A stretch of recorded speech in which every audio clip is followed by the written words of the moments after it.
Voyons voir.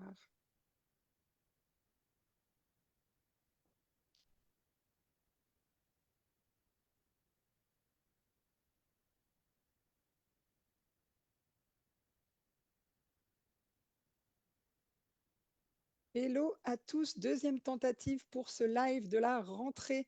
J'ai toujours un message d'erreur, j'espère que cette fois, et le message d'erreur s'affiche tellement de manière furtive que je ne sais pas ce qui bug. Donc rebonjour à tous, n'hésitez pas à me dire, là je vois que le live est lancé. N'hésitez pas à me dire si la vidéo fonctionne, si vous êtes figé ou pas. Et c'est parti, si c'est tout bon. J'attends vos premiers messages. Je vais rafraîchir une nouvelle fois. Je vois qu'on est redit en live. C'est bon. Merci Magali. Ah, c'est cool. C'est toujours, je ne sais pas pourquoi, j'ai des bugs. Pourtant, tout est mis à jour. À chaque fois, je vérifie. Quand je suis en live avec la personne interviewée, j'ai pas de problème. Ah, bah, c'est bon pour ici. Eh ben, super. Du coup, je vais pas refaire le petit pitch de présentation. Mais voilà, nous sommes sur un nouveau Zoom Talk, les interviews qui sont menées depuis des années pour vous booster. Et aujourd'hui, on a une chance incroyable, c'est d'avoir avec nous Marilyn Pellier, qui est en face de moi, même à distance, qui est une coach en développement personnel. Donc, je vais te présenter un petit peu, Marilyn, et comme ça, on va pouvoir Ouais, rentrer dans le vif du sujet. Donc, Marilyn, tu es aussi connue sous le nom de Madame Bonheur Thérapie. On tout s'est à connu, fait. on s'est connu parce que tu as été une cliente à moi lors de ta troisième grossesse. Donc, on a fait Exact. de la photographie aquatique et puis je crois qu'on a eu un vrai coup de cœur lors de cette rencontre. Et à la fin de la Tout à fait. séance, tu m'as dit, non mais Pierre, c'est sûr, on va faire d'autres choses ensemble. C'est vrai qu'après, on a recollaboré ensemble. Je suis intervenue sur des retraites que tu organisais en tant que photographe. Et puis, toi, tu es intervenu lors de ma retraite au Mexique. Et donc, avec les années, on s'est vraiment découverte et j'adore tout ce que tu proposes, j'adore tout ce que tu fais. Et aujourd'hui, tu as aussi, j'ai vu ton évolution, parce que tu as quand même vachement évolué, même sur la scène médiatique. Et donc, pour présenter un petit peu Marilyn, donc tu es coach depuis longtemps. Tu étais d'abord installée dans le 06 en PACA. Tu avais un cabinet et tu étais aussi coach auprès de grands sportifs de haut niveau, auprès Ouais. de grandes entreprises aussi. Et puis au cabinet, tu accueilles des clients, patients pour tout plein de problématiques diverses pour les Particulier, faire ouais. progresser. Et puis depuis 2 ans, tu t'es installé à l'île Maurice et tu fais beaucoup d'allers-retours en France parce que tu es maintenant très sollicité. Je vous invite à suivre Marine sur la page, même pas sur Facebook, plutôt sur Instagram, hein. Toi, tu es plus actif sur Insta. Ouais, Marilyn Pellier sur Facebook et Madame Bonheur Thérapie sur Insta. Ouais. Ouais. Et puis tu continues cette progression puisque maintenant tu es conférencière, tu as fait pas mal de talk shows, enfin je sais pas si on appelle ça comme ça, d'interviews pour des grands médias qui parlent de développement personnel. Et puis tu as écrit un livre qui est publié très bientôt chez Dashbook. Donc c'est vraiment tu pourras en parler à la fin, mais tu es vraiment une mine d'or d'informations sur le dev perso. Et aujourd'hui, j'avais envie de t'inviter, et merci parce que Marilyn a un agenda de ministre maintenant. Donc je suis vraiment très contente que tu nous accordes cette heure pour venir parler de tout plein de sujets sur l'entrepreneuriat qui concernent ben, voilà, les croyances limitantes, la confiance en soi. Ben, bref, on va pouvoir rentrer dans le vif du sujet. Est-ce que tu as envie de rajouter quelque chose à cette présentation? Alors déjà, bonjour à tous. Merci infiniment Delphine. C'est un vrai bonheur d'être avec toi ici sur cette page Facebook. C'est toujours un plaisir de partager une partie de mes connaissances. Si je peux apporter une petite pierre à l'édifice dans la vie de chacun, c'est toujours un plaisir de partager et particulièrement avec toi Delphine, tu le sais. Donc c'est vraiment, vraiment très, très chouette. Je suis très heureuse. Non, j'ai rien à ajouter. Écoute, tout Comment tu était bien. comment t'es arrivé du coup dans ce projet d'être coach pour d'autres? Alors, ma première carrière, c'était plutôt au niveau de l'esthétique et du spa Mhm. dans des endroits dans l'univers du luxe. Et j'ai très rapidement eu des salariés et je me suis rapidement rendu compte que ces salariés avaient besoin de boost, d'aide. Et naturellement, depuis ma naissance, l'aide aux autres est très, très important. Je suis aussi médium et clairvoyante, clairaudiente depuis la naissance. Donc, j'ai naturellement d'abord fait des formations pour mes salariés en Mhm. PNL, en hypnose, etc., pour pouvoir les aider. Et puis, de, de manière très fluide et très simple, à un moment, je me suis dit que je ne pouvais plus être dans cet univers un peu sclérosant pour moi, qui m'enfermait. J'avais vraiment besoin de vivre pleinement ce que mon âme me dictait de vivre. Et donc, j'ai décidé de tout arrêter. Et je me suis installée en tant que coach il y a 12 ans maintenant, Ok, dans la ouais, donc région PACA. Ça fait pas mal d'années maintenant. Et puis, du coup, tu as quand même énormément progressé parce que c'est ce que je disais, tu es passé de. Au début, tu avais d'abord ton cab, puis après, tu as commencé à être appelé pour pourquoi les grands sportifs, du coup? Parce que toi, tu es sportive aussi. Comment Oui, oui. ça Alors s'est. en fait, au départ, j'ai travaillé dans un cabinet à Cannes. J'étais hypnothérapeute avec un chirurgien esthétique. Donc, je faisais des séances d'hypnose pour ces opérations. Très vite, j'ai développé ma clientèle en coaching, en hypnose à côté. Puis après, j'ai eu deux, trois cabinets en même temps. Et puis, j'ai moi-même expérimenté le sport de haut niveau en tant qu'amateur. J'ai été triathlète amateur où je me suis qualifiée aussi pour les championnats du monde. Donc, je savais aussi le mindset qu'il fallait pour Mhm. être sportive et sportif. Et donc, j'ai naturellement aidé des sportifs de haut niveau à aller atteindre leur performance, à aller libérer ce qu'ils avaient besoin de libérer pour être au top. Et c'est un univers qui me plaît beaucoup aussi. Donc, il y a eu ça. Et puis après, il y a aussi tout l'aspect business où j'ai aidé aussi des grandes entreprises, des grands chefs d'entreprise à aller atteindre leurs objectifs en parallèle de mon cabinet, en fait. Bah, c'est génial et c'est pour ça que j'ai eu envie de t'inviter parce que c'est le mois de septembre. Au mois de septembre, c'est là où, quand on est entrepreneur, on a envie aussi de reposer notre stratégie. Certains fonctionnent de janvier à décembre, mais je crois qu'on est nombreux de faire de septembre à septembre. En tout cas, moi, c'est mon cas. Et donc, j'avais envie d'avoir un live, un Zoom talk qui va nous booster et qui va un petit peu, voilà, peut-être nous donner quelques clés sur tout ce qu'on peut avoir comme frein, et nombreux ils sont quand on entreprend, pour pouvoir peut-être oser plus de choses et atteindre ses objectifs, c'est quand même le but. Sachant que pour te faire un petit aperçu de la profession, on est sur, bon, je suis toujours extrêmement positive sur notre profession, évidemment, mais on est sur quand même des années de transformation où le métier a énormément évolué avec de la vidéo qui est de plus en plus présente. Et je parle de vidéo, un outil qui est maintenant accessible par tout le monde, et la photo, pareil, depuis que les smartphones sont de plus en plus puissants. Donc, on a je sais pas le mot concurrence, mais en tout cas une évolution du métier qui fait que d'autres métiers comme des gens qui font des contenus produisent de la photo, de la vidéo, ce qui aussi fait des changements pour les photographes et vidéastes qui voient peut-être une part de marché partir, etc. Et l'IA aussi vient bousculer tout ça, puisqu'aujourd'hui on peut générer des images en faisant des demandes de prompt et on arrive à des résultats un peu incroyables. Donc c'est vrai qu'on peut-être qu'il faut savoir on ne peut rien faire contre ça. Donc, il faut savoir justement aller puiser sans doute chez nous, voir qu'est-ce qu'on a vraiment envie de faire pour développer et y aller à fond et se faire péter toutes nos croyances limitantes pour continuer dans notre métier qui nous passionne, etc.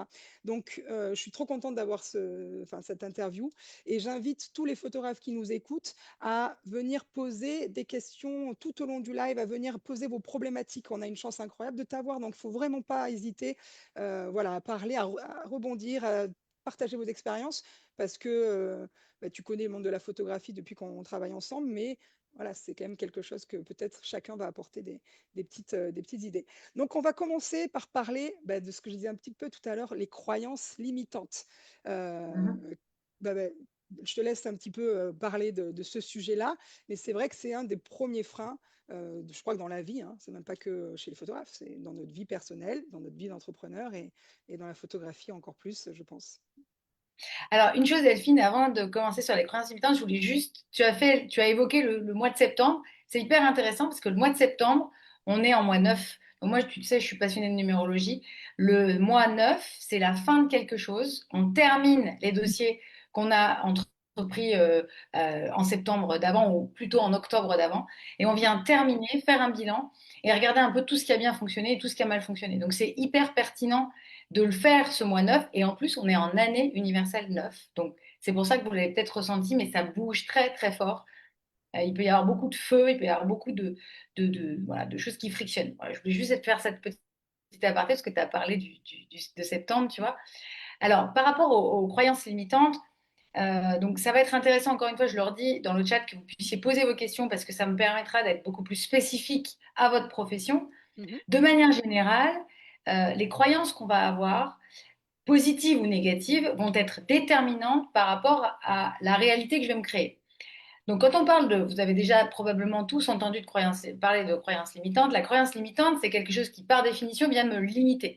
Donc, je peux avoir, par exemple, euh, en tant que photographe, des croyances qui me disent que l'IA étant ici aujourd'hui, eh bien, je vais avoir une part de marché amputée parce que l'IA, etc. Plus vous nourrissez cette idée-là, plus vous allez le vérifier dans votre vie. Donc, l'idée, c'est de comprendre la puissance de notre processeur interne, qui est notre cerveau, et qu'en modifiant ces croyances, on va modifier notre réalité. Qui est l'IA, qui est pas l'IA, qui est une vraie concurrence du photographe du coin de la rue, des gens avec des iPhones, comme tu le disais, de plus en plus performants, etc. Peu importe. Plus tu es figé là-dessus, plus tu vas le vérifier. Ok. Aujourd'hui, l'IA ne remplacera jamais l'humain. Donc, la force que vous avez, c'est que vous êtes tous des humains. La preuve, Delphine, c'est que moi, je peux faire de mon côté en IA des superbes photos subaquatiques. Mais ça ne m'intéresse pas parce que avant tout, ce que je veux, c'est un échange avec un photographe, une sensibilité, une émotion. C'est quelque chose comme ça. Dans la photographie, ce que vous avez de très fort, c'est ça. Vous êtes des artistes, vous avez un œil, vous avez une sensibilité, et c'est vraiment ce qui va ressortir dans la photo. L'IA ne sera jamais là pour vous contrecarrer ça, c'est évident. Donc ça, c'est très, très important. Donc, quand tu dis, Vous en voulez fait, dire. on vérifie ce que l'on croit, ça voudrait dire qu'en fait, on se... Pourquoi, du coup? Est-ce qu'il y a quelque chose de quel ordre pour que, du coup, on ait envie d'aller vérifier ce que l'on croit? Est-ce que tu peux développer Alors, ça? en fait, souvent, l'individu a tendance à penser que il croit quelque chose parce qu'il l'a vérifié, parce qu'il l'a vu dans sa matière, dans sa vie. Alors qu'en fait, c'est l'inverse.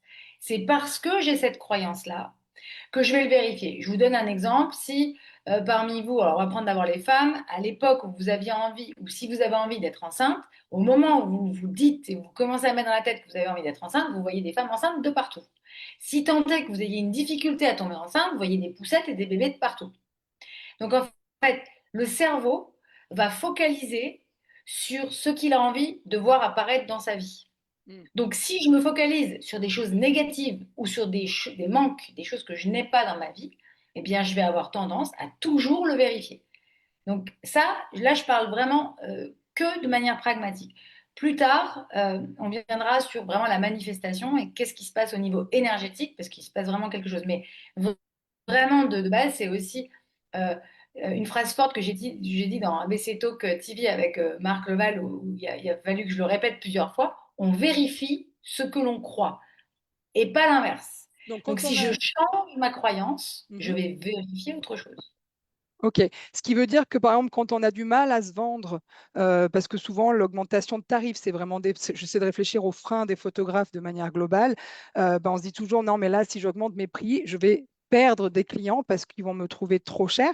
Donc déjà, d'où viennent ces croyances? Est-ce que c'est quelque chose qu'on a historiquement parce qu'on a été élevé dans une certaine famille, etc. Ou elles peuvent être complètement créées? Enfin, voilà, qu'est-ce que tu aurais?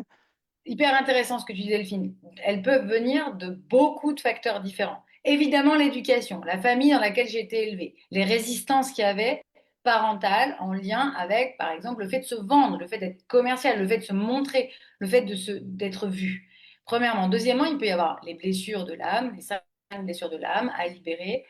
Il peut y avoir aussi simplement des résistances ou des croyances limitantes en lien avec le fait d'être vu. Il peut y avoir un problème de reconnaissance.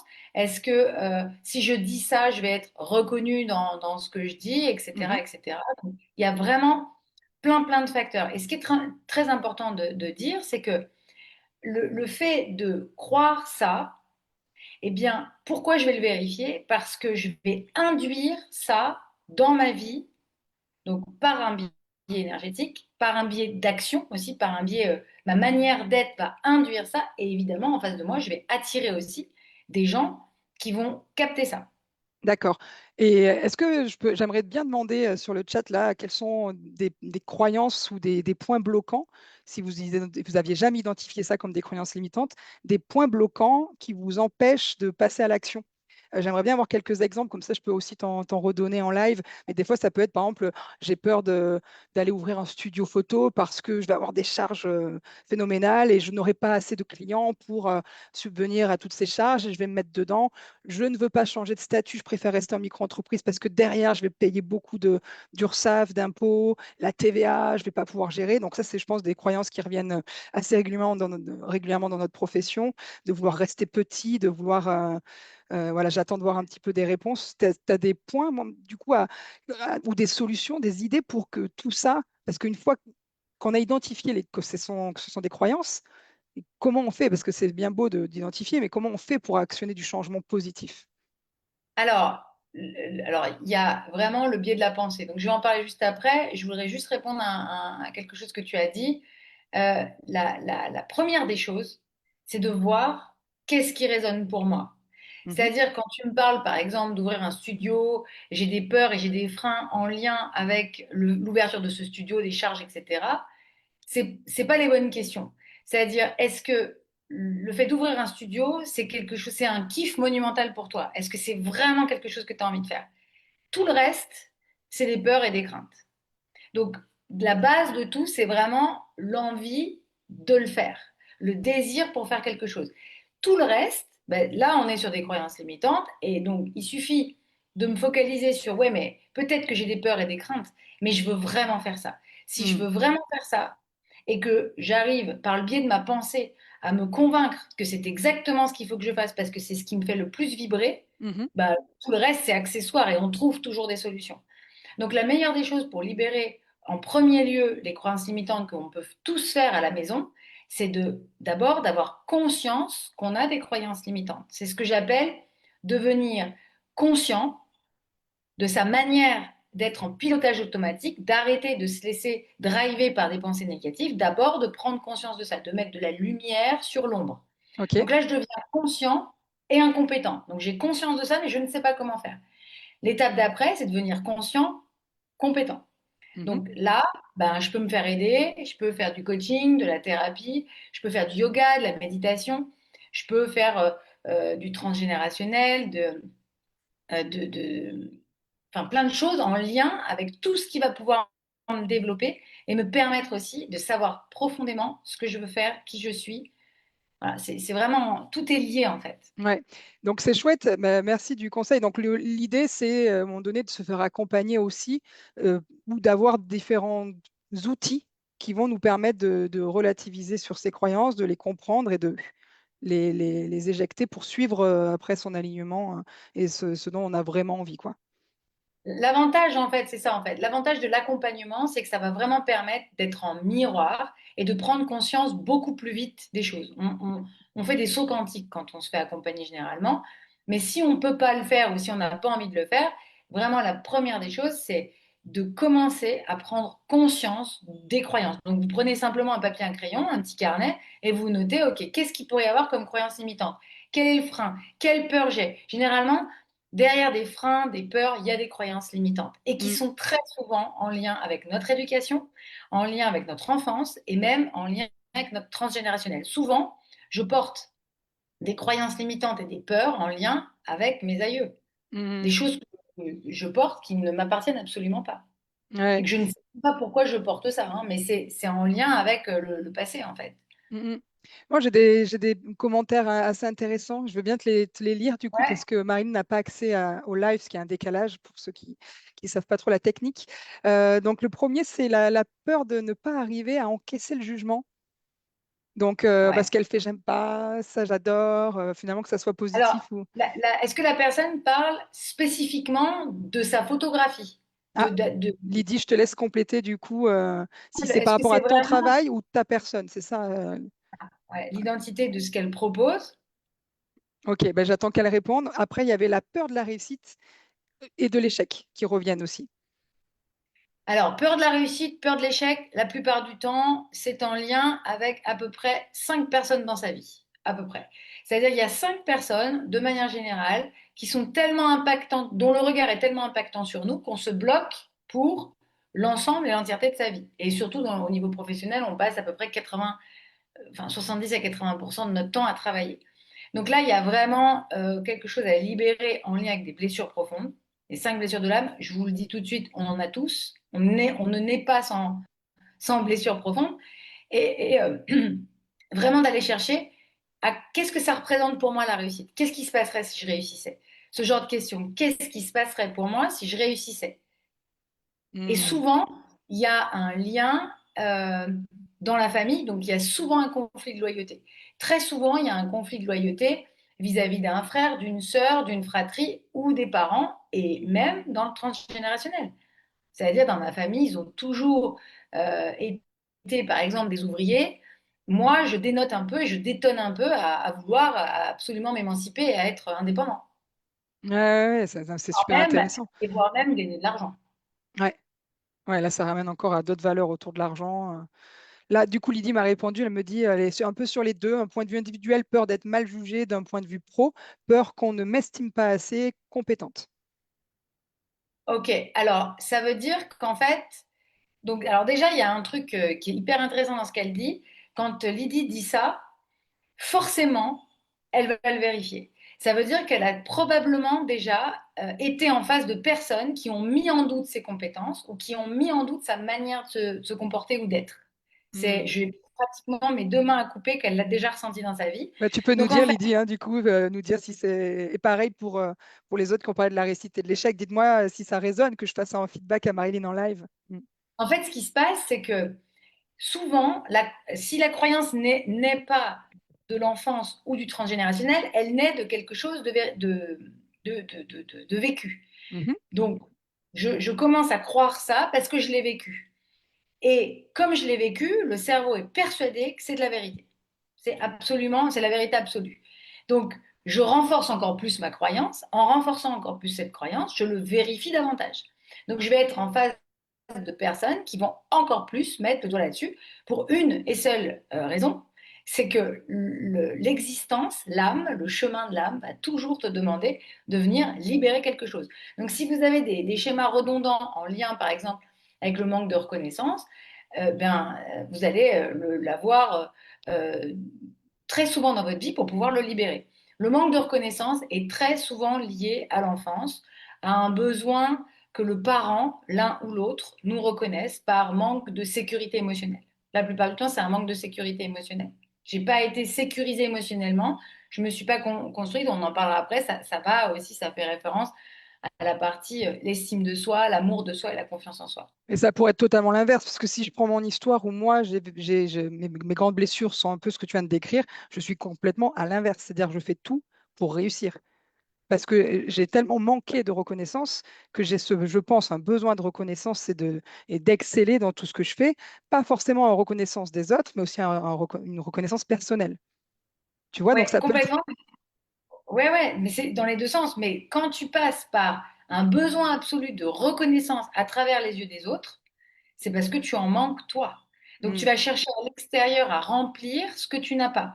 Et la meilleure des solutions, c'est d'abord de te reconnaître toi en tant qu'individu, en tant que tout ce que tu es, avec tes défauts et tes qualités. Et là, ça soulage profondément le besoin de reconnaissance et c'est la porte, la grande porte ouverte à l'individualité et à être pleinement soi, pleinement un dans l'unicité et pleinement dans ce que tu as envie de faire. hmm, hmm. Ah, il y a des retours aussi assez excellents sur le fait que des fois, bah, la peur peut peut-être venir d'une famille qui nous a peut-être merveilleusement estimés, peut-être trop. Du coup, on a peut-être une peur de les décevoir. C'est joli Ouais, et rapidement, mais ça peut mettre une pression également. Alors là, c'est pareil.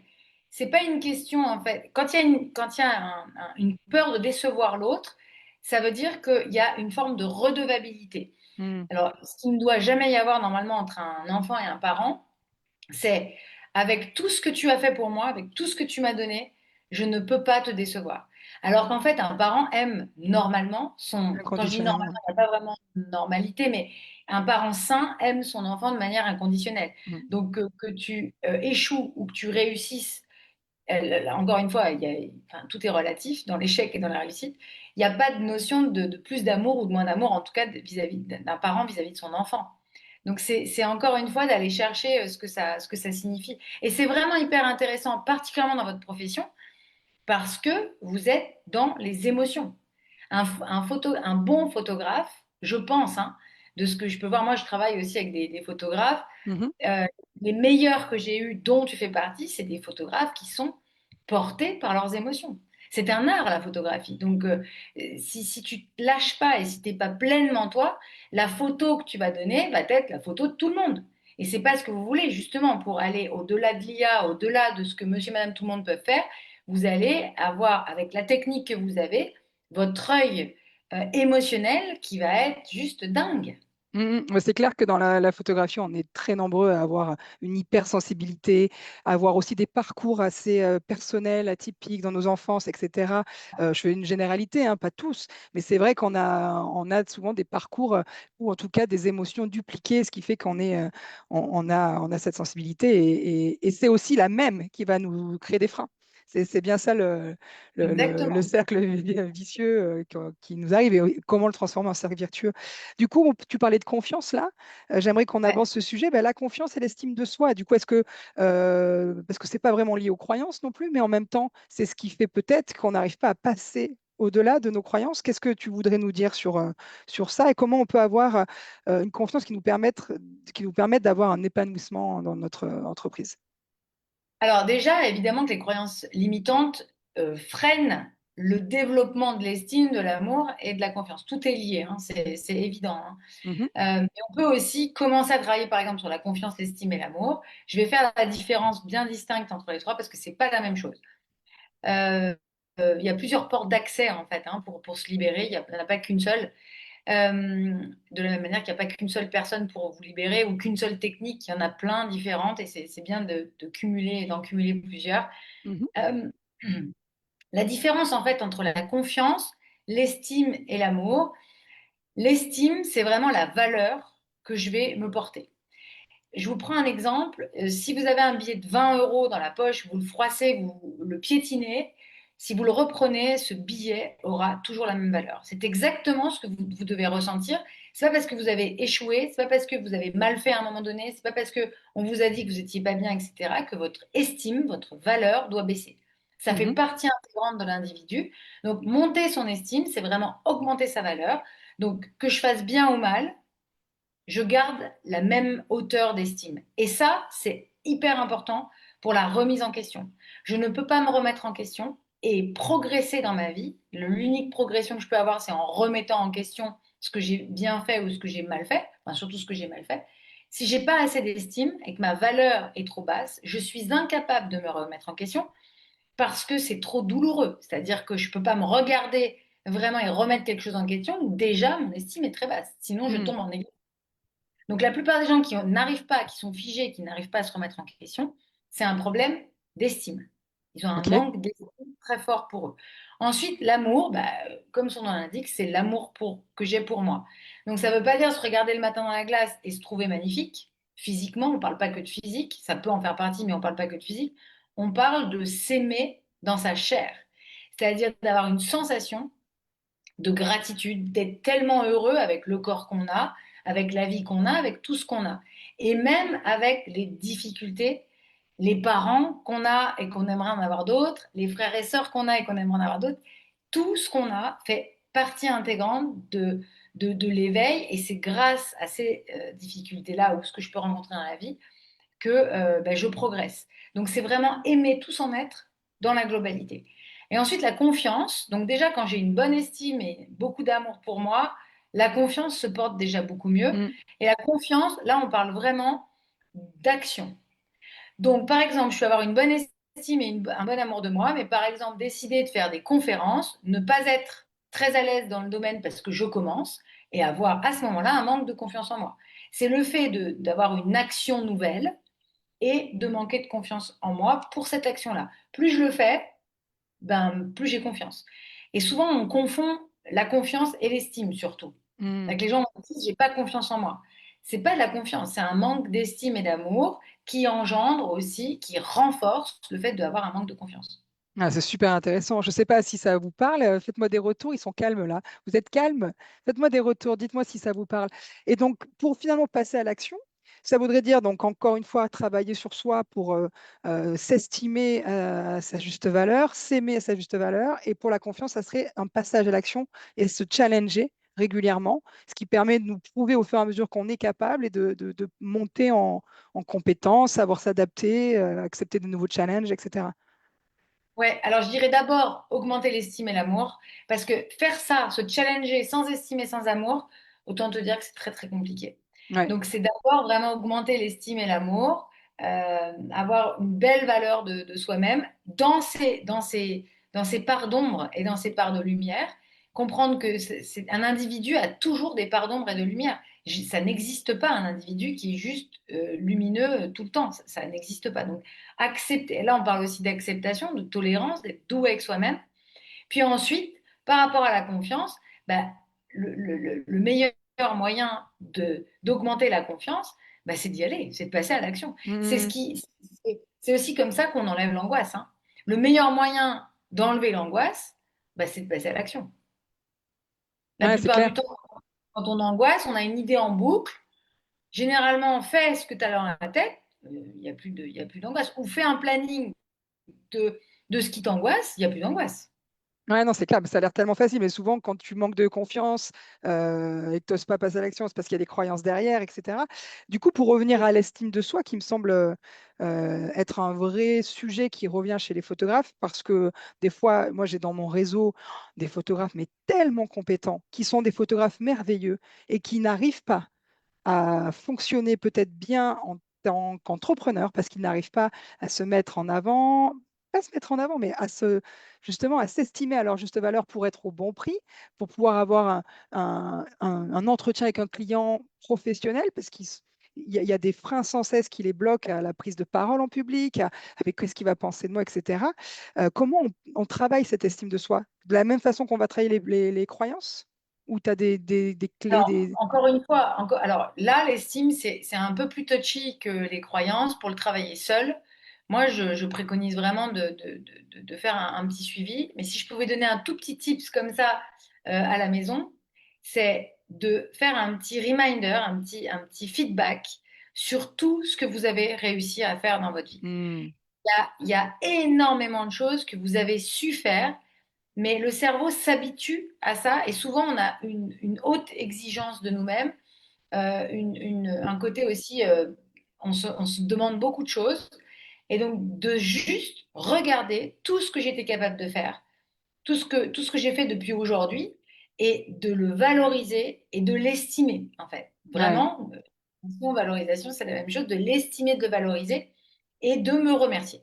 De vraiment être dans la gratitude, de dire waouh, ah ouais, quand même, tu as su faire tout ça. ouais, c'est clair. T'as- Et ça me renvoie au commentaire de Magali Botny qui disait dans ses croyances limitantes, elle, c'était de ne pas être assez, de ne pas fournir assez pour son client, de ne pas être assez. Donc peut-être que bah, cette astuce-là de venir se remercier et valoriser tout ce qu'on a déjà fait, ça peut permettre de prendre conscience qu'on fait tellement assez pour nos clients, quoi. Ouais, ouais, Mm. mais alors quelqu'un qui dit qu'il a la sensation de ne pas faire assez, autant te dire que là, c'est sûr que tu peux aller dans l'enfance et que cet enfant, cet adulte qui a son enfant intérieur, qui lui dit toujours, t'as pas fait assez, t'as pas été assez. Alors il peut y avoir de la comparaison entre les frères et sœurs, il peut y avoir un papa ou une maman qui ont fortement réussi, selon, à l'image de l'enfant, hein, quand l'enfant Mhm. était petit, d'avoir une admiration pour ses parents et d'avoir la sensation aussi de ne pas avoir fait assez. Et c'est souvent, il y a beaucoup de comparaisons là-dedans.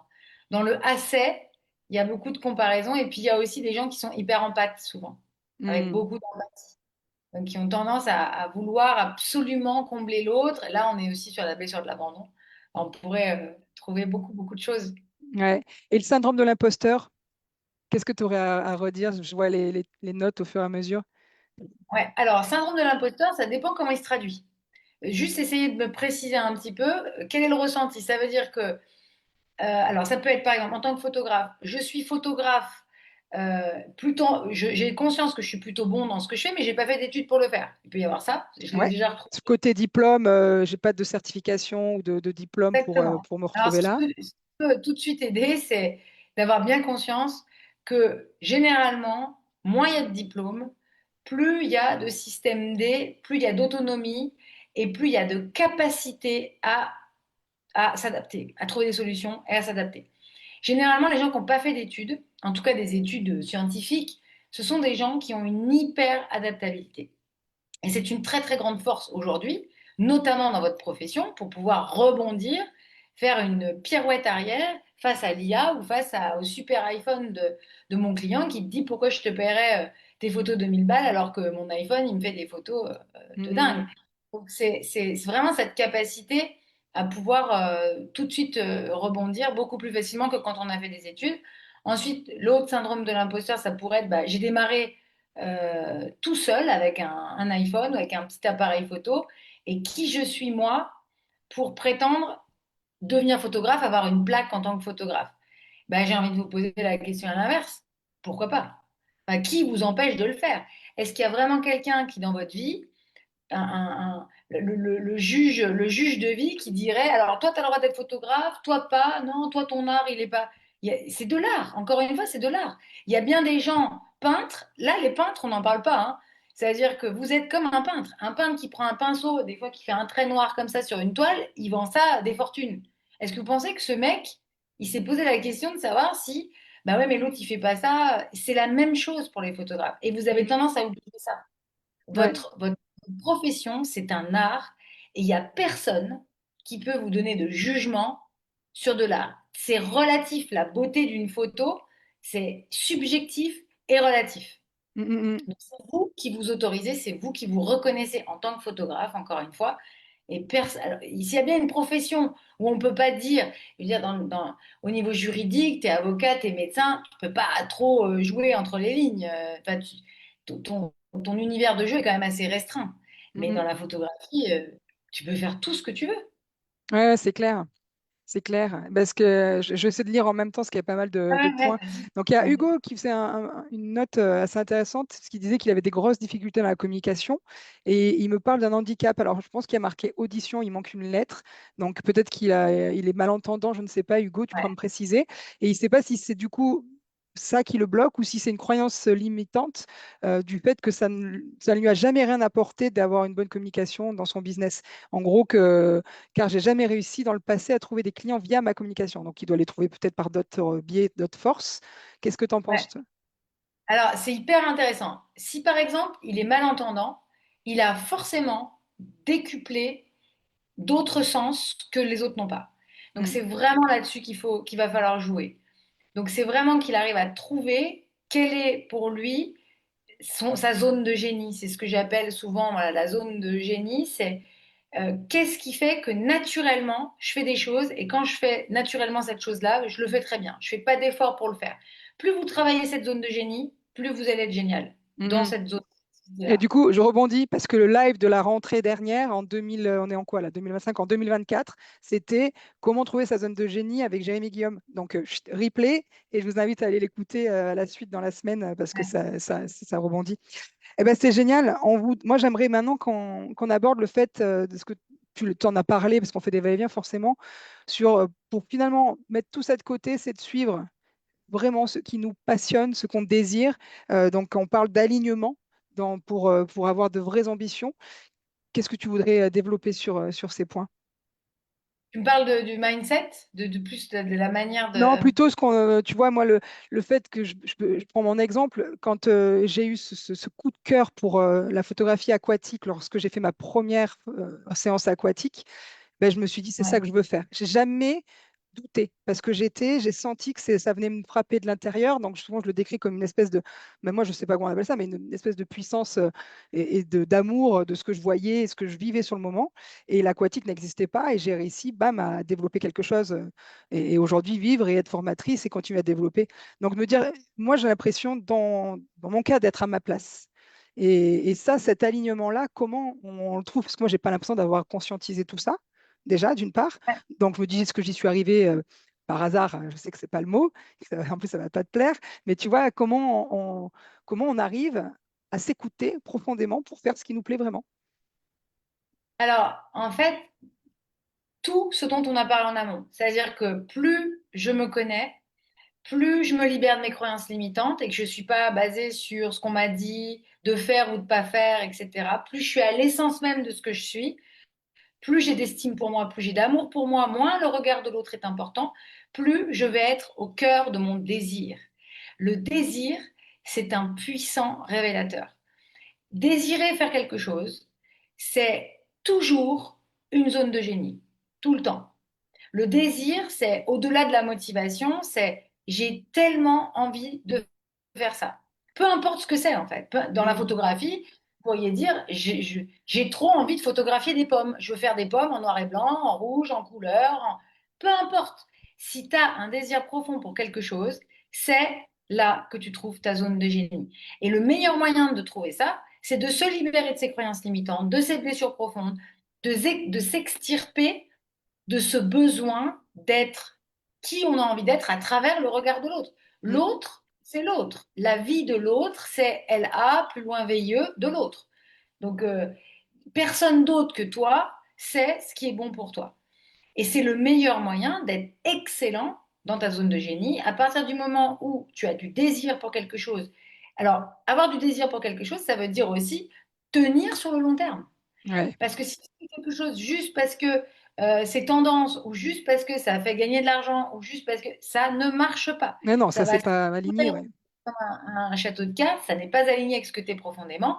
Et de toute façon, dans la zone de génie, avec du désir qui t'amène à ta zone de génie, tu as toujours la prospérité. À l'image de la nature, à partir du moment où tu es aligné avec ce que tu es, il n'y a pas de raison que tu ne sois pas prospère.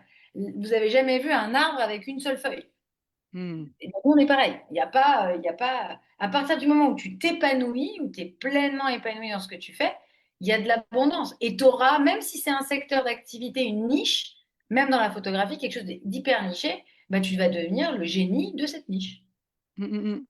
C'est Et vous clair. avez tous cette zone-là. C'est clair. Du coup, dites-moi aussi en commentaire si vous avez vous avez cette impression-là d'être 100% aligné. Moi, j'aimerais bien savoir un petit peu, ou s'il y a d'autres choses qui vous font rêver dans la photographie ou ailleurs, et que vous n'osez pas ouvrir les portes parce qu'on a vu tout à l'heure manque d'estime, des croyances, etc. J'aimerais bien avoir vos retours ou si vous vous sentez 100% aligné sur ce que vous faites en tant que photographe. Ce que j'aime beaucoup faire aussi avec les gens que j'accompagne, c'est faire des ponts. L'humain, l'individu, on a été élevé comme ça, on a tendance à croire que bah, voilà, j'ai une profession et voilà, je dois me cantonner à ça. Pas du tout. Mhm. C'est-à-dire que tu peux, oui, ça peut être bon pour toi, ça dépend qui tu es, ça dépend de quoi tu as besoin et tes besoins vraiment réels, mais tu peux avoir plusieurs professions et lier le tout. Moi, je suis formatrice, je forme des coachs et des thérapeutes, j'ai des personnes qui viennent du massage, de l'esthétique, du côté de soignant, elles ont d'autres activités et l'objectif, c'est pas d'abandonner quelque chose, c'est parfois de lier le tout. Mhm. Donc tu peux vraiment, même en tant que photographe, et c'est s'autoriser aussi à ça. Parce qu'il y a une génération qui avait tendance à dire que si je fais plusieurs choses, je me disperse. Bah, ça n'est qu'une vérité de je ne sais pas qui a dit cette vérité, mais pas du tout, parce que l'individu, l'être humain, n'est pas monotâche. Absolument pas. Surtout pas quand on est une femme, en plus. Mhm. Mhm. Non, Yin, c'est super intéressant, ouais, parce que, mais je pense que de plus en plus aujourd'hui, on est amené à, et peu importe les métiers, hein, même quand on est salarié, à changer, à évoluer, à toucher un peu à tout. Donc, c'est clair. Et je crois que la nouvelle génération qui arrive, elle a bien compris le sens d'être alignée. J'ai l'impression, en tout cas, peut-être plus de la nôtre qui est une intermédiaire avec les valeurs de travail qu'avaient nos parents, où ils restaient, pour certains, dans une entreprise toute leur vie. Et le travail, c'était un peu la valeur principale à avoir. Aujourd'hui, nous, c'est plus la famille, notre bien-être. Et la génération d'après, les jeunes, là, aujourd'hui de 20 ans, je trouve qu'ils sont encore plus là-dedans. Donc, c'est clair que le multitâche est très présent. Eh ben, on va parler du coup, stratégie et mindset maintenant. Une fois qu'on est bien aligné, qu'on a réussi un petit peu à faire sauter nos croyances, etc., comment on met ça en place? Comment on transforme toutes ces émotions en moteur ou qu'est-ce que tu aurais à nous dire sur ça? Alors, encore une fois, là, vraiment, si vous avez par rapport à la stratégie que vous avez envie d'adopter ou au mindset, je vous permets vraiment de donner des exemples parce que c'est très large. C'est Mhm. très large et dans votre profession, il peut y avoir tout un tas de choses. Pour moi, stratégie et mindset, ça va vraiment avec objectif personnel. C'est-à-dire, quels sont mes objectifs? Où est-ce que j'ai envie d'aller? Qu'est-ce que j'ai envie de faire? Est-ce que j'ai envie d'être plutôt un photographe, de travailler en studio, en extérieur, d'être un photographe d'événements, d'être un photographe sportif, subaquatique, euh, d'être dans la mode, d'être dans l'architecture? Enfin, c'est hyper, hyper large. Et encore une fois, comment on trouve, c'est comment on crée un mindset puissant pour aller chercher ses objectifs. D'abord, la première des choses, c'est de savoir ce que je veux plus. Mhm. Souvent, quand on demande à quelqu'un ce qu'il veut, il va d'abord parler de ce qu'il veut plus. Donc déjà d'identifier ce que la personne ne veut plus. Puis une fois qu'il a identifié ça, de savoir, OK, je me permets de rêver grand, qu'est-ce que je veux vraiment? quel est mon rêve? Est-ce que je veux un studio pignon sur rue? Est-ce que je veux bosser online? Est-ce que je veux faire des webinaires? Est-ce que c'est super large? Est-ce que je veux voyager? Comment je veux travailler? En fonction de mon désir, de mes besoins et de mon désir, et ben là, je vais me donner des premiers objectifs. Donc, ça peut être un objectif à 1 mois, 2 mois, 3 mois. Moi, j'aime bien fonctionner de 3 mois en 3 mois. Je trouve que en 3 mois, on a le temps de mettre des choses en place. Plus vous vous donnez des objectifs courts, plus vous allez vous mettre de pression. Mm, Parce mm, que souvent, vous mettez de trop grands objectifs avec à trop court terme. C'est un peu comme le fumeur qui arrête de fumer ou celui qui veut perdre 20 kilos, se libérer de 20 kilos, qui a tendance à dire, allez, dans 2 mois, j'ai 20 kilos en moins. C'est 100% garanti échec. C'est beaucoup mieux d'être sur des objectifs cohérents en étant doux et gentil avec soi-même et quelque chose où on va pouvoir tenir sur la longueur. Donc, le mindset se crée vraiment d'abord d'être persuadé et sûr que ce que je veux, mhm. c'est profondément ce que je veux. C'est pas ce que veut le voisin, ce que veut mon père, ce que veut ma mère ou ce que veut mon ami. C'est moi, qu'est-ce que je veux profondément. C'est ces questions-là qu'il faut se poser. Et par rapport Et au en regard extérieur, comment, pour rebondir au commentaire de Tony, comment on reste solide dans la durée face à ça, aux avis extérieurs, au regard extérieur, familial, professionnel, peu importe, pour garder ce cap de ce qu'on veut? Alors, ça, c'est ce qu'on appelle l'émancipation. C'est l'une des choses qu'il y a de plus difficile chez l'être humain, c'est-à-dire s'émanciper, c'est pas que le terme que l'on applique à un jeune ou à une jeune qui veut partir de chez lui. C'est vraiment quitter sa coquille de je réponds et je suis ce qu'on a envie ou ce que je pense qu'on a envie que je sois et devenir pleinement qui je suis profondément. Donc la base de tout, c'est de savoir qui je suis vraiment. Mm. Et ensuite, c'est vraiment de passer au-delà du regard de l'autre, c'est-à-dire d'activer aussi la tolérance, d'accepter aussi. Souvent, il y a un manque de tolérance. Il y a un manque de tolérance de l'autre, mais qui vient d'abord de soi-même.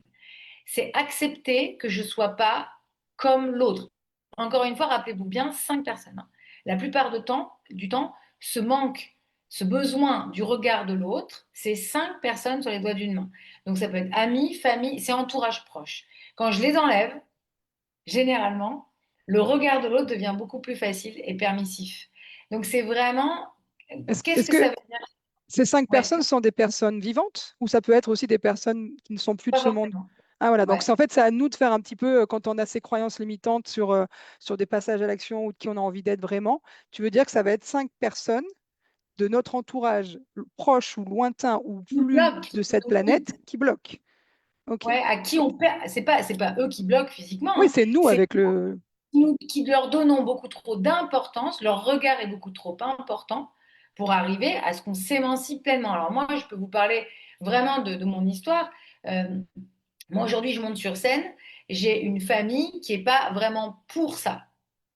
Une maman particulièrement qui n'aime pas me voir, alors elle me voit beaucoup, au-delà du fait que je sois sa fille, elle n'est pas vraiment pleinement satisfaite. C'est d'arriver à dire, j'accepte que tu sois comme ça, j'accepte que ton regard soit dur à ce niveau-là à mon égard. Permets-moi de te dire que là, tu n'es pas dans l'amour inconditionnel, parce que l'amour inconditionnel, c'est Mm. par définition aimer sans condition. Et deuxièmement, que tu penses ça, ou que tu le valorises et que tu me soutiennes, peu importe. Je n'ai pas besoin de ton regard, de ton aval, pour faire pleinement ce que je veux. Et pourquoi? Parce que je le désire profondément. Et que ce que je désire moi, c'est pas ce que tu désires toi. Et donc, je lui ai expliqué à ma mère, je lui ai dit, mais en fait, c'est à toi, c'est toi que ça dérange parce que c'est toi qui ne serais pas capable de le faire parce que c'est pas ton besoin. Donc, et souvent dans les familles, il y a ça. Il y a du jugement, il y a ce genre de choses, ou ça peut être un mari, ou ça peut être une épouse. C'est pas forcément que le parent, Ouais, ou des gens proches, ou même des photographes que l'on admire, où on imagine que ce photographe-là, on n'ose pas, on ne se sent pas à la hauteur, etc. C'est vraiment d'accepter cette émancipation, d'accepter aussi sa solitude, mm. c'est-à-dire dans son individu, d'être seul face à ses choix, seul avec ce qu'on aime, seul face à ses besoins. Parce que vous êtes Ouais, c'est une part de unique, responsabilité aussi qu'il faut pouvoir complètement. Vous assumer êtes pleinement. Ouais. unique. Vous êtes unique. Donc, comme vous êtes unique, vous ne pouvez pas ressembler à l'autre. Vous ne pouvez pas correspondre à ce que l'autre vous pensez qu'il aimerait que vous soyez. C'est pas Mhm. possible, il n'y a pas de congruence. C'est comme comparer deux individus. C'est comme si vous compariez un rossignol et un rhinocéros. C'est pareil. Ouais, c'est super intéressant, quoi. Ben, merci infiniment. Franchement, je pense qu'on est en boîte tes paroles. Là, des fois, j'ai des petits commentaires. Ah, c'est tout à fait ça. Tu iras voir le live après. J'aimerais qu'on aborde aussi quelque chose dont on parle dans le développement personnel, qui est la possibilité, je vois comment on a abordé le sujet en off tout à l'heure, de manifester du succès. Donc moi, j'appelle ça des fois d'avoir des pensées positives et la loi de l'attraction. Est-ce que tu veux nous aborder ça, peut-être en opposé aux croyances limitantes aussi, du coup, de s'imaginer, de Ouais. pouvoir se projeter sur Oui, des... oui, oui, c'est complètement en lien. Alors, je vais vous parler de manière pragmatique et de manière un petit peu plus énergétique. De manière pragmatique, comme je vous l'ai dit, je reviens à ce que j'ai dit au départ, on vérifie ce que l'on croit. Donc, dans la matière, plus je pense quelque chose, plus je crois quelque chose, plus je vais le vérifier. Je vais le vérifier par mon induction, parce que je vais induire quand je parle. Par exemple, si j'ai un enfant un peu turbulent, plus je le sens turbulent, plus je le vois turbulent, plus je vais lui parler comme à un enfant turbulent. Hmm. Plus il va être turbulent. Il y a eu des études faites comme ça aux États-Unis où ils ont mis des élèves très doués face à des professeurs qui pensaient que ces élèves-là étaient nuls. Le fait que le professeur parle à des élèves surdoués en pensant qu'ils étaient nuls, ça faisait baisser le niveau de la classe.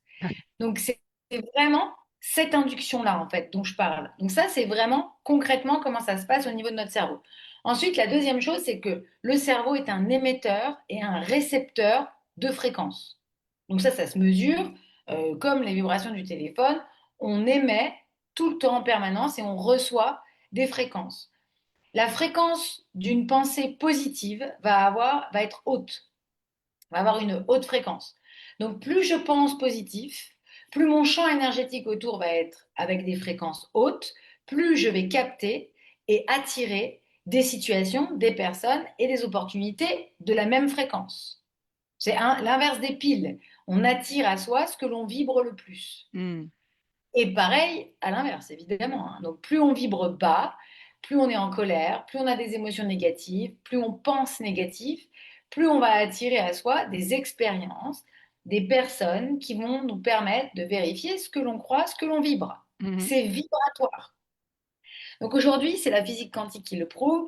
Il y a même, dernièrement, j'ai publié ça sur ma page Insta, c'était hyper intéressant. Un Japonais qui a fait qui a parlé mal à de l'eau et parlé avec des mots d'amour à de l'eau. Il congèle l'eau, il regarde les molécules. Les molécules ne sont pas les mêmes. En fonction de ce qu'on dit à de l'eau, les molécules changent. On est fait de 80% d'eau. Mhm. Donc vous imaginez bien que quand vous vous racontez, que quand vous faites des diarrhées verbales toute la journée, ben forcément, ben vous allez recevoir dans votre vie de la même merde, excusez-moi du terme, mais c'est exactement ça. Et en Ouais, c'est plus, clair. comme ton âme va toujours te pousser à changer, eh ben, elle va te représenter les mêmes plateaux de caca pour que une nouvelle fois tu comprennes, une nouvelle fois tu comprennes, etc. Donc la manière qu'on a de penser est déterminante par rapport à ce qu'on a envie d'avoir. Mais il est certain que quand je suis dans un business qui fonctionne mal, quand je suis euh, parasité par des croyances limitantes, par une éducation, par des blessures profondes, ben, penser positivement, c'est pas facile. Et avant de pouvoir penser, il faut déjà avoir conscience, c'est ce que je disais, être conscient Hmm. mais incompétent. La plupart des gens sont inconscients et incompétents. Ouais. Donc Pas être conscient. conscient. Donc là, tu nous invites vraiment à faire une introspection pour pouvoir déjà identifier toutes nos croyances, après travailler donc l'estime de soi, notre amour et notre confiance, passer à l'action avec un plan d'action et vérifier si c'est toujours bien aligné avec ce qu'on souhaite vraiment. Et après, s'amener des pensées positives, si je résume, hein, en gros, hein, amener des pensées positives au maximum pour s'apporter comme un des aimants de la positivité autour de nous. Ouais. Ouais. Alors, je me permets juste, Delphine, de renverser ta pyramide. OK. À l'inverse. C'est-à-dire, d'abord, si vous voulez faire une chose tout de suite et maintenant, regardez la manière que vous avez de vous parler, Mhm. de parler de manière générale et de commencer à transformer vos phrases. Plutôt que de dire mon métier est boucher, j'y arrive pas, de dire je suis certain, certaine que j'ai une immensité d'opportunités et que je vais savoir les saisir. Plutôt que de dire je ne sais pas quoi faire professionnellement en tant que photographe, je ne sais pas dans quel, enfin, ce vers quoi je vais aller, c'est plutôt de se dire ok, si tout de suite maintenant, je commençais à m'écouter vraiment et à savoir ce qui serait bon pour moi. À tout ce genre de choses, en fait. Juste Ouais. commencer à se poser des questions ouvertes de manière positive, d'enlever toute la négation des phrases, plutôt que de dire c'est difficile, de dire c'est pas facile. Le cerveau comprend pas la négation, donc si je dis c'est pas facile, c'est mieux que c'est difficile. Plutôt que Mm. de dire c'est compliqué, plutôt dire bah, c'est pas facile. Parce que le cerveau comprendra pas la négation, il va enlever le pas.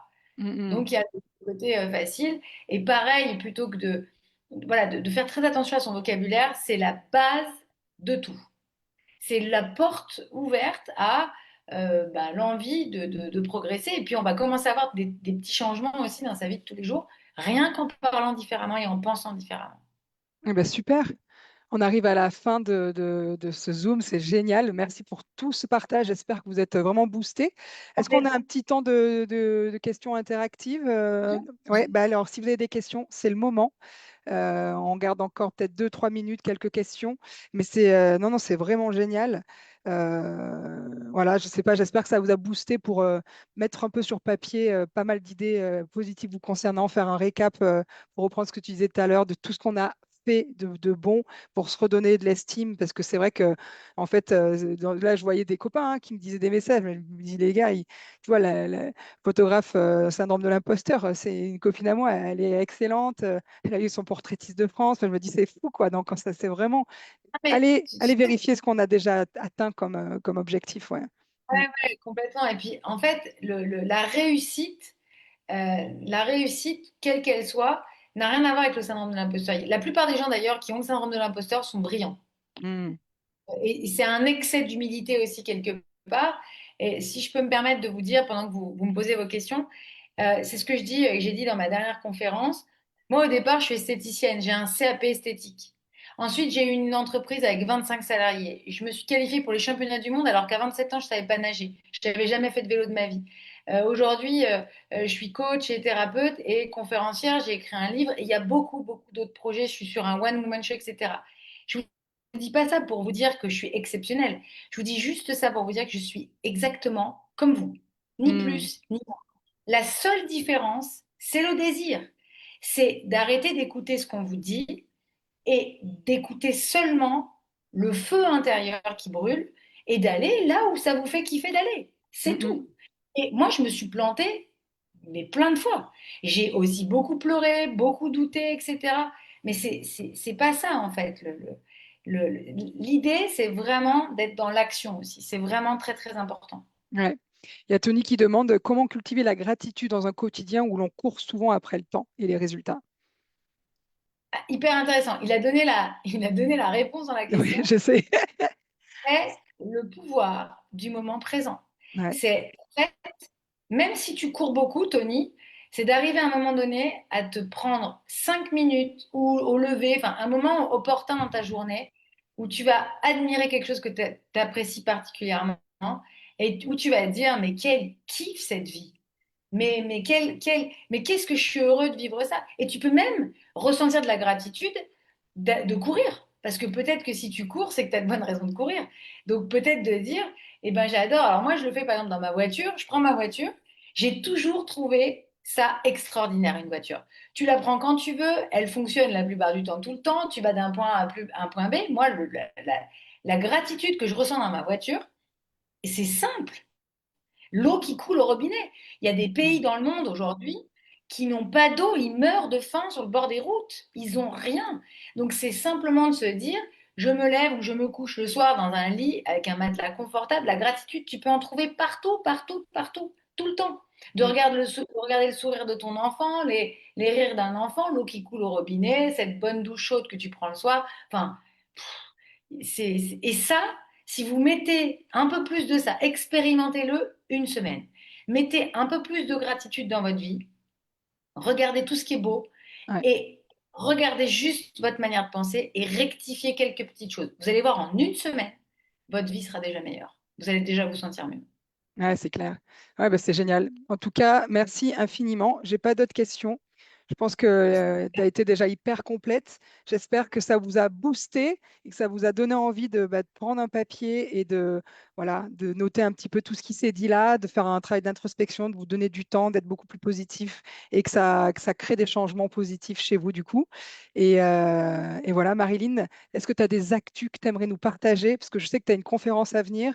Tu as un bouquin aussi en cours. Moi, je suis toujours très, très heureuse de retrouver des gens avec qui j'ai partagé un moment, même si je les ai pas vus, les auditeurs, mais c'est toujours chouette. Alors, je vais être au week-end à BC Talk à Nice les 22 et 23 novembre prochains. 22-23 novembre prochain à Nice. Je serai aussi, donc, les places sont à prendre sur abctalk.fr. Je serai également après, les gens peuvent me parler sur Insta s'ils ont besoin de plus de précision. Je serai aussi à Mimizan en conférence, en solo, dans une superbe salle à Mimizan. Je serai aussi dans plusieurs librairies cet hiver pour la promotion de mon livre Et un jour je me suis choisie, qui est un livre autobiographique avec à la fin de chaque chapitre un petit pitch sur les leçons à tirer de chaque expérience, comment activer le pardon, comment activer la résilience, tout un tas, enfin, c'est un vrai compagnon de route. Mhm. Et un jour, je me suis choisie, ça c'est chez dashbook.fr. Et puis en février, j'ai une nouvelle conférence. Il y en aura certainement d'autres, mais à Paris, je serai en conférence pour des femmes aussi. Je n'ai pas encore tout le détail, mais je serai en plein Paris fin février, début Ouais, mars. c'est génial. Ouais, ça te fait une super programmation. J'essaie de trouver, voilà, je vais mettre le lien du livre dans le Zoom Talk si jamais. Je vais être aussi sur un live avec Marc Leval sur ABC Talk le 16 décembre. Le Ah ouais, 16 donc décembre, un là, mardi ça sera soir. accessible par tous sur les Je vais réseaux en sociaux. live sur tous leurs réseaux, YouTube, Mm. Facebook, Insta, sur le live d'ABC Talk. Ouais, bah, génial. En tout cas, merci infiniment. Il y a Noémie, il y avait la team Aqua aussi un peu présent sur ce live. C'était trop cool de vous avoir vu. Vous avez reboosté pour la rentrée. Voilà, on se revoit bientôt à l'île Maurice ou ailleurs. Donc, Ah, génial, avec grand c'était plaisir. Mimi. En tout cas, non, c'était génial. Et pour ceux que je vais sans doute revoir prochainement, ça sera sur le salon, puisqu'on monte sur le salon de la photo. On a un stand avec la FFPMI, donc passez sur le stand. Il y a une soirée incroyable jeudi soir, remise des prix des MPPF. Donc, allez voir la programmation du salon et la programmation sur notre site internet aussi, s'il vous plaît. Et j'espère qu'on va se recroiser. Et puis, sinon, je vous dis à très bientôt dans un autre Zoom Talk et portez-vous bien et plein de belles choses pour vos entreprises. Merci beaucoup. Et Merci à merci tous. infiniment, Marilyn. On se retrouve sur les Avec réseaux grand sociaux. plaisir. Faut suivre parce que tu es très inspirante. Moi, je te suis depuis très longtemps. Les messages que tu mets sur les réseaux sociaux, tes face cam, à chaque fois, ça rebooste, ça fait du bien. Merci pour ça parce que Merci. on en a besoin tous les jours d'être dans le positif. Merci à tous et à bientôt. Ciao, ciao.